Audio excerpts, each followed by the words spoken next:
Hi, this is Myra McElhaney. I am on the board for Dress for Success Atlanta. And as you know, we are interviewing women in power for our Your Hour, Her Power campaign in Women's History Month.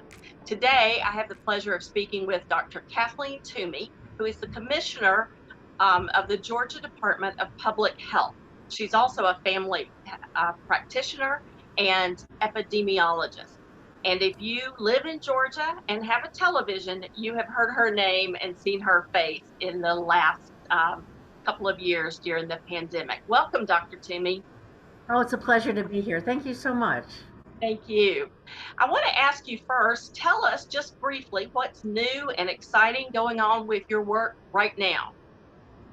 Oh, what's new and exciting is COVID numbers are going down, and that is something we haven't seen for a while. I mean, I can tell you exactly when the pandemic started for me. It was in January of 2020 when I got a phone call from a colleague at CDC who told me you need to set up a quarantine station in the airport because we were going to monitor people coming in from overseas. And by March, we had our first cases reported, and it has not stopped since. It's been literally nonstop, 24/7, all over the state, really trying to keep up not only with what the needs were of the state, but also trying to give people accurate information about what they need to do to protect themselves and their families. So that has been going on as we've watched numbers of cases go up and down a little and up again and down a little. And we really are seeing a very dramatic decline right now. So from my perspective, that's the best news yet.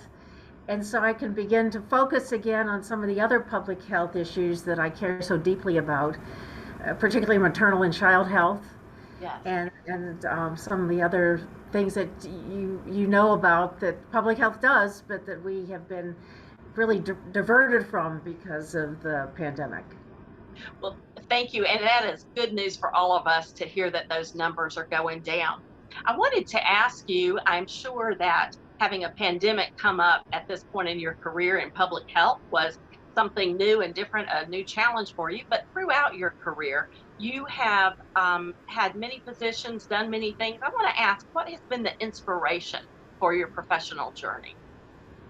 Well, the truth is, I wanted to do this work from the time I was a little girl. And so I can't tell you I knew somebody when I was young, because I hate to say it, I'm old enough that there weren't a lot of women in medicine when I was growing up. So I didn't have a lot of role models growing up. In fact, it was quite the opposite. The women didn't always encourage me to go into medicine, but from the time I was a little girl, I wanted to be a doctor. I wanted to work in a community. I always thought I was going to work overseas and be like Albert Schweitzer and run a hospital in Africa. And it turns out, obviously, that I ended up working much of my career domestically, including in northern Alaska, in San Francisco, here in Atlanta with CDC, and eventually to Africa, where I ran the CDC program in Botswana.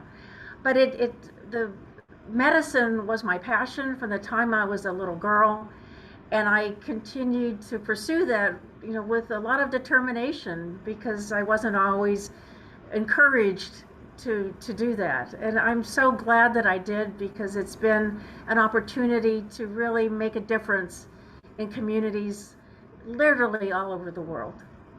Well, thank you. We're probably about the same age, and I do know that women were not doctors back in the early days and were not encouraged to be doctors. And so I applaud you for taking that journey and for making the sacrifices that I'm sure you had to make in order to do that.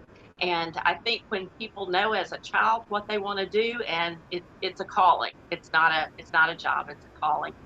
Is there someone you could tell us about who, maybe not professionally, because there weren't many women, but is there a female role model or mentor or something that you have had over the course of your career? It's interesting. When I was in medical school, there were very few women faculty, again, at that time, and this was in the 70s.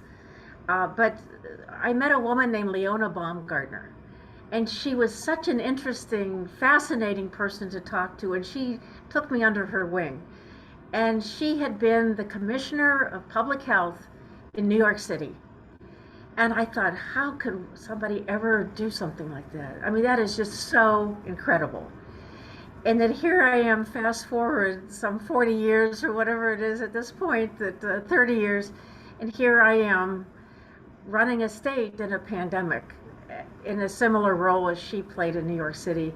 And my only regret is that she isn't still alive, that I could come back and say, I'm channeling you every day and in decisions I make. And thank you for believing in me, because she did.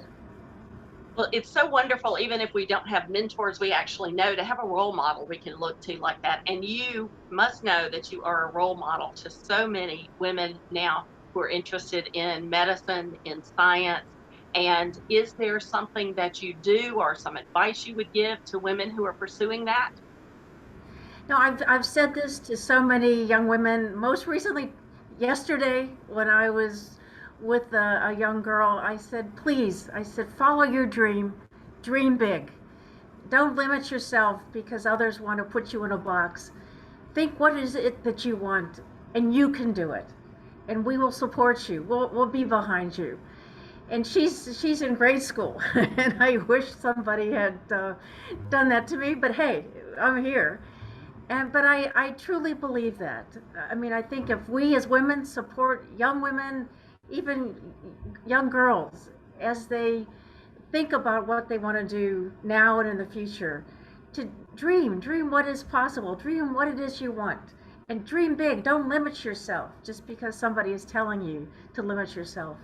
And we'll be there with you. We'll be right behind you and helping you every step of the way. Oh, what fabulous advice.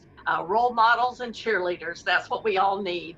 Thank you, Dr. Toomey, for taking a little time with us today. Again, I'm Myra McElhaney with Dress for Success Atlanta, and we are interviewing women in power.